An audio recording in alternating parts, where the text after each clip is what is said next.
exercise room should have a fridge for mineral water, fruit juice and other healthy things.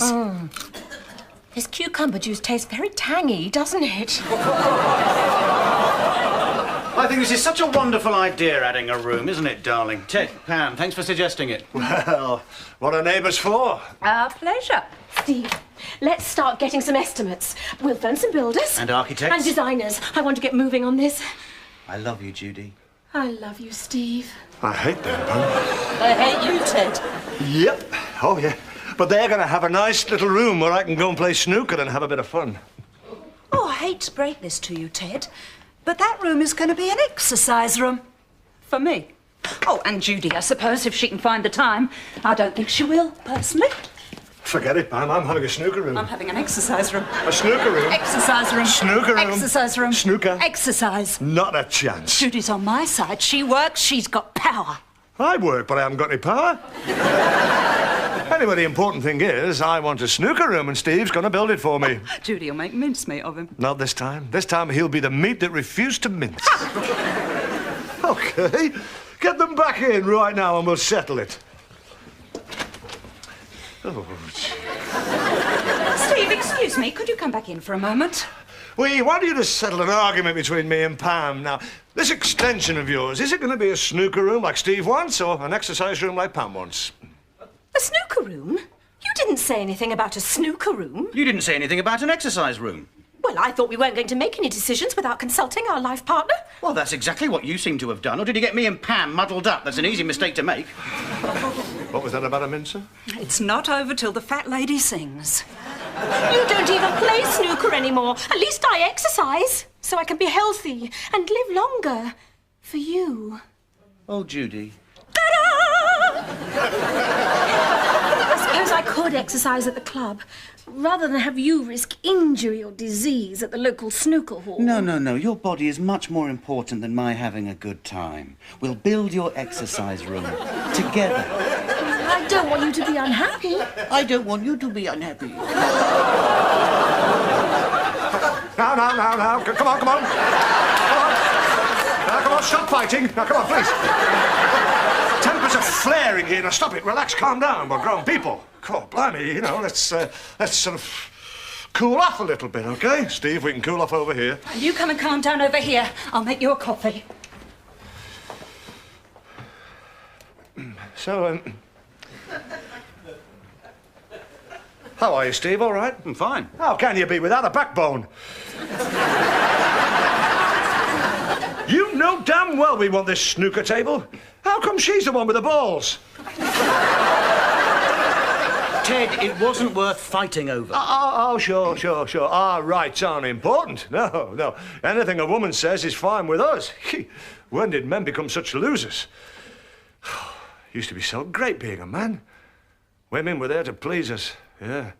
They'd look after the kids, the house, the cleaning and the cooking, and we'd go out and chat up air hostesses, yeah. That's the natural order of things, Steve. What happened? Well... I'll tell you what happened. Someone told women that they should start enjoying sex too, yeah. That was the beginning of the end. You see, now they like it and we have to fake it. It's this equality thing, I tell you. It'll destroy us, you know. You know who I blame? The French? Yeah. I reckon it was that Curie bloke who started it all. He was the one who let his wife take the credit for discovering radium. But she did discover radium. Sure. Only because he left it out one night. See, that would never have happened if he'd have had his own room. Einstein had his own room. Yes. Do you think Einstein invented the theory of relativity in his wife's exercise room? Ow! He was in his own room with the door locked. Steve, you've got to make a decision. And make the right one. Remember, a man's castle is his pants. Why is it men always get what they want? Steve's not getting what he wants. Oh, they will. They always do. And we let them. It's not natural, Judy. I mean, think of Adam and Eve. He'd name the birds and name the beasts and dig the Garden of Eden while Eve stayed in their cave and watched daytime TV. But then one day he said, "Eve, love, lob us an apple, would you, darling?" And since then, women have done just what men want. And now you're going to repeat the same mistake by giving Steve a snooker table. You can't make that analogy, Pam. It's like comparing apples and snooker tables. And Steve seems to really want this room. Yeah, just like Ted really wanted the workshop. That's why we bought this dump, because it had enough space for a workshop. I wanted a sewing room, somewhere I could go and drink to excess and hide from the kids. But Ted wanted to rebuild his motorbike, a project he'll never finish. So once again, a woman gives up her dream for a man. Don't let him do it, Judy. Ruin Steve's dream now, for both of us. I don't think that's the best solution, Pam. Oh, Judy, I didn't want to have to tell you this. But the women in this close really look up to you. Really? Well, they know they can't do what you do because they're married to men like Ted. Men who look at their own earwax and smile with pride. But you give us hope. You and your Emmeline Pankhurst, or should I say it, Judaline Hollingsworth aerobic studio. I had no idea. I know you didn't. You've got to do it, Judy. Let the women look up to you and admire you. Oh, except for those two women who live at number 24 and say they're sisters. Don't let them admire you too much. I don't know, Pam. Steve's so kind and unselfish and sharing. Is he?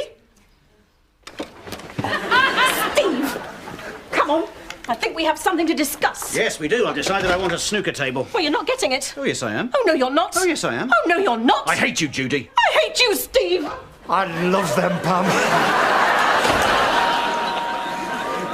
With a bit of luck, they might want us to call them an ambulance. Good afternoon. I'm from Patterson's, the department store. I'm the store detective. Ah, good. I've been expecting you. I understand a young lady lives here. A young lady my informant described as cheap blonde. No brains, tissues down her bra. I'll get her for you. Nikki, there's someone here to see you. Oh, and don't bother brushing your hair. They shave it off at Holloway. Are you saying she's in trouble? I'm afraid she's in very serious trouble. You see, the young lady was... Nikki! Ronald. Suppose you tell me what all this is about. Well, she's got... She's got your wife's telephone number.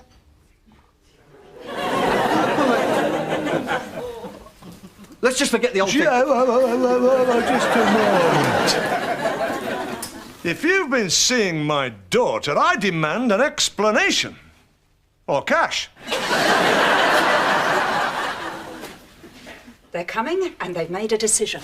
Allow me. We've been talking for hours and we've made a decision. Well, what's it going to be? We've decided to build an all-purpose room for both of us. It's going to be a sitting room where we can escape the pressure of the living room. Where we can be alone together for uninterrupted quality time. It's going to have a bay window, a love seat, and a loom. Yes, because we've always wanted a loom with a view. So all we need now is your signature on the documents. Oh, don't know about that. What do you think, Pam? I don't know. There'll be an awful lot of digging and hammering early in the morning. Yes, and the dust. Ooh. Seems like an awful lot of hassle for us. And what for is not as if you need another room. You'll never find a use for it. I can't believe you'd entice us with a room we might enjoy when all you wanted was our signatures on those documents. We don't like to be manipulated. I feel so used. I think you better leave. You were the ones who said we should build a room in the first place. It's a bit late for an apology now. I expected better of you. But we've ordered a loom. That's a bit presumptuous, isn't it? Now, hold on, Ted, because I've reached my boiling point. Calm down, Steve. Not this time, my darling. I've listened to your Einstein theory. I've listened to your man's castle is his pants. And I've watched while that woman tried to shatter my wife's hourglass figure. And now you're going to hear what I have to say. Vive la France! What a nerve! I suppose I'll have to go on being her guest at the health club. Do you think we've got enough room for a snooker table?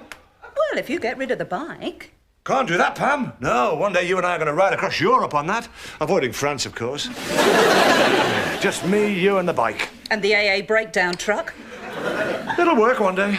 That's what you say about a lot of things. I'll finish it. That's what you say about a lot of things. Hey, now come on, Pam. Let's not fight, eh? Got the rest of our lives for that.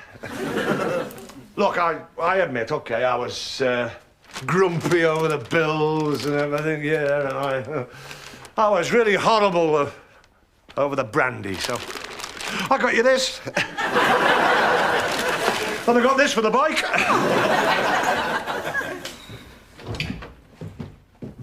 Lee, are we in the workshop? No, Mum. Then what do we do?